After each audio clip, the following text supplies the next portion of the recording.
القناه. اليوم جيت نوجد معكم طاوه ديال الدجاج بالمذاق ديال الحوت. اللي غادي نحتاجو فيه هنايا عندي جوج دجاجات مقطعين قطع صغيره، وهنايا عندي العطريه اللي فيها عندي فيها الخرقوم، البزار، السكينجبير، الكمون، العطريه ديال الحوت. وعندي هنايا هاد الميكسور هذا درت فيه فليفله حمراء والثومه، درت 4 دريسات ديال الثومه، ودرت القزبر والمعدنوس كثرتهم. وهنايا عندي الصوجا غادي ناخذ منها غير شويه، وهنايا عندي صوص تيرياكي حتى هي غادي ناخذ منها غير شويه. عندي نص حامضه، وعندي هنايا مطيشه الحك، وعندي هنايا زيت العود. دابا اول حاجه غادي نديرها هي غادي نبدا ندير في العطريه هنايا في الميكسور ديالي. كل حاجه غادي ندير منها شويه اللي غادي يعطر ليا الدجاج. غنديروا 2 معالق ديال الخرقوم. علاش درت 2 معالق ديال الخرقوم؟ الخرقوم كيخطر المريقه.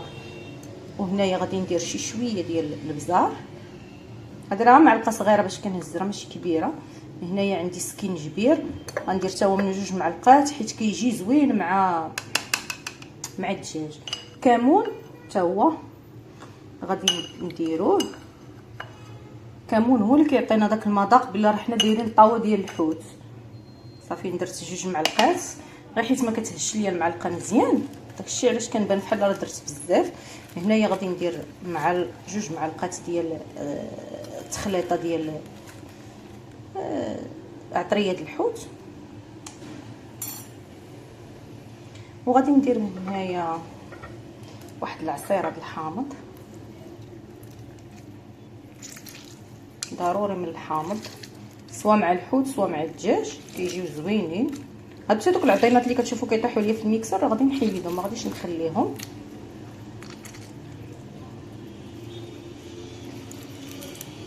بحال هكا نعصرو مزيان. هنايا غادي نضيفو شويه ديال الصوجا، ما تكثروش حيت حنا درنا دابا ديجا. درت الملحه غير ما صورتهاش معكم، درت معلقه صغيره ديال الملحه.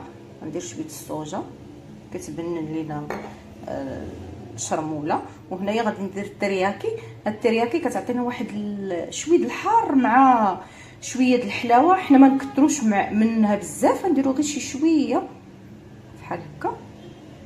هي راه كتجي زوينه، كتجي رائعه، كتعطينا ديك النسمه ديال الحاجه مدخنه ومعها شويه الحار وشويه الملحه وشويه تاع الحار والحلاوه.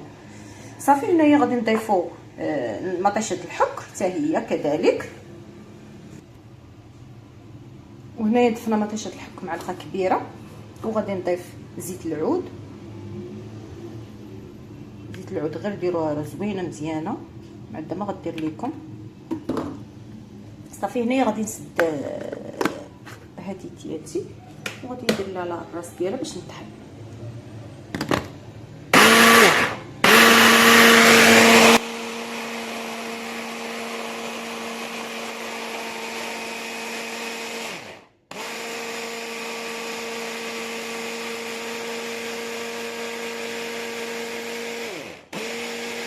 الا بانت لكم ثقيله بحال هكا ضيفوا لها شويه الماء ولا العصير د الحامض وكملوا الطحين.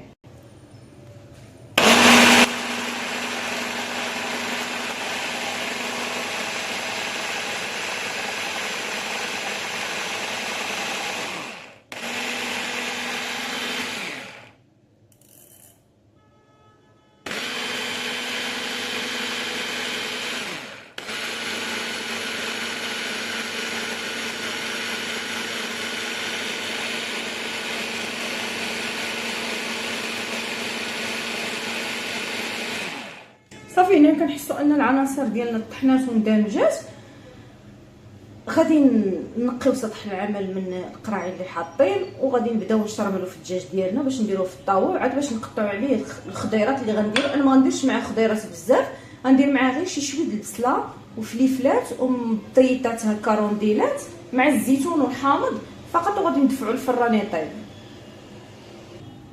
هنايا غادي نشرمل الدجاج. ها هي لاصوص ديالتنا صوصها. ندير واحد القدر من هذا لاصوص وشي الاخر نخلي ديك الخضيره اللي غادي ندير حتى هي غادي نشرملها باش يجينا المذاق ديال الطاوه كله فحال فحال. صافي نحاول انني ندخل لاصوص الدجاج كامل ونخليها مرقده واحد شويه عاد باش ندفع هذا الطيب. نخليه مرقد بين ما شرملت الخضير، قطعت الخضيره وشرملتها وتستفسر في الطاوه وندير فوق منها الدجاج عاد باش ندير هذا الطيب.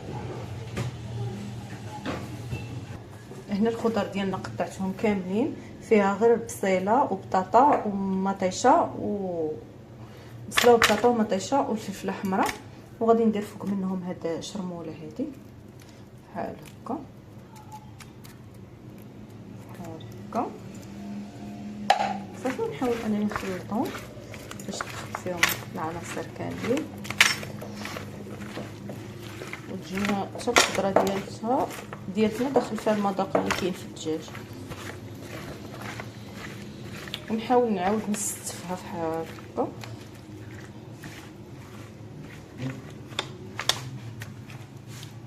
نستفها ونوزعها باش كل بلاصه في الطاوه تجي فيها بطاطا ويجي فيها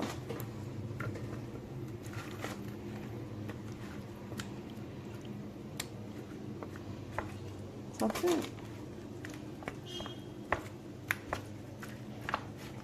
صافي هنا غنبدا نبلاصي في الدجاج فوق منهم هكا.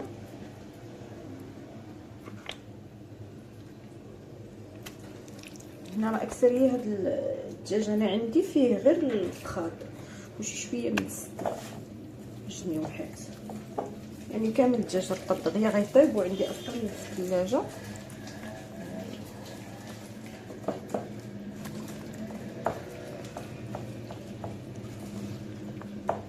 صافي نكمل هاد العمليه هادي تنسالي ونديرها في الفران طيب.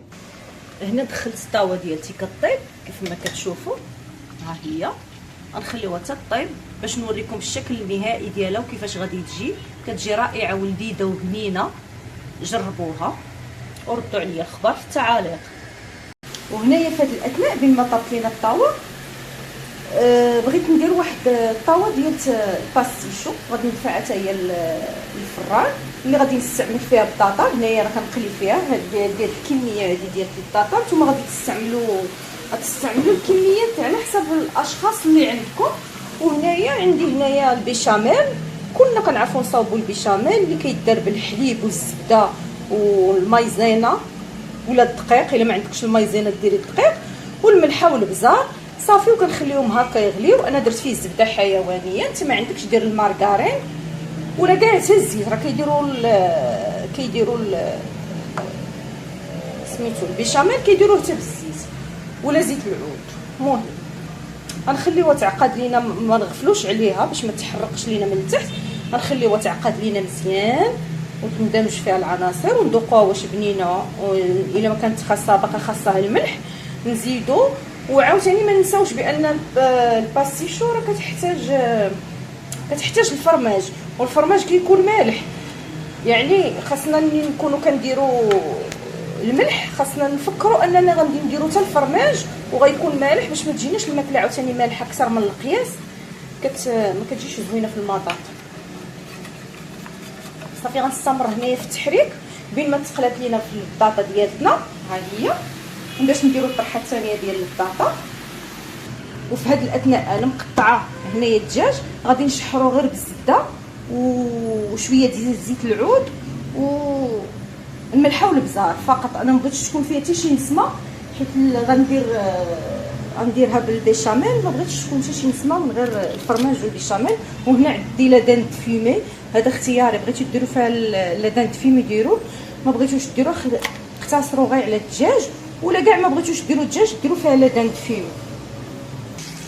هنا في المقيله درت الزيت وغادي نبقى نضيف الدجاج ديالنا هكا يتشحر مزيان عاد باش نديرو فوق من البطاطا. انا درتها في الطاوه ديال الدجاج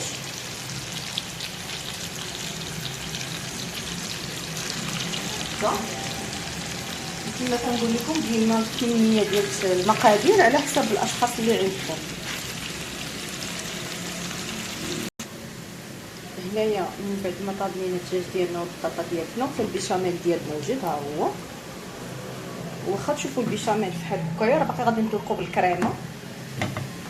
غادي نضيف لبن فيه هكا، نحاول انني نوزعو على الطاوه ديالتي كامله.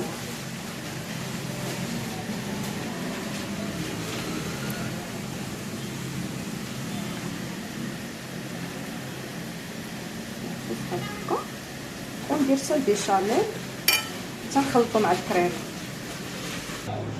صافي هنايا من بعد ما درنا كلشي في الطاوه غادي نبقاو نديرو البيشاميل ديالنا فحال هكايا.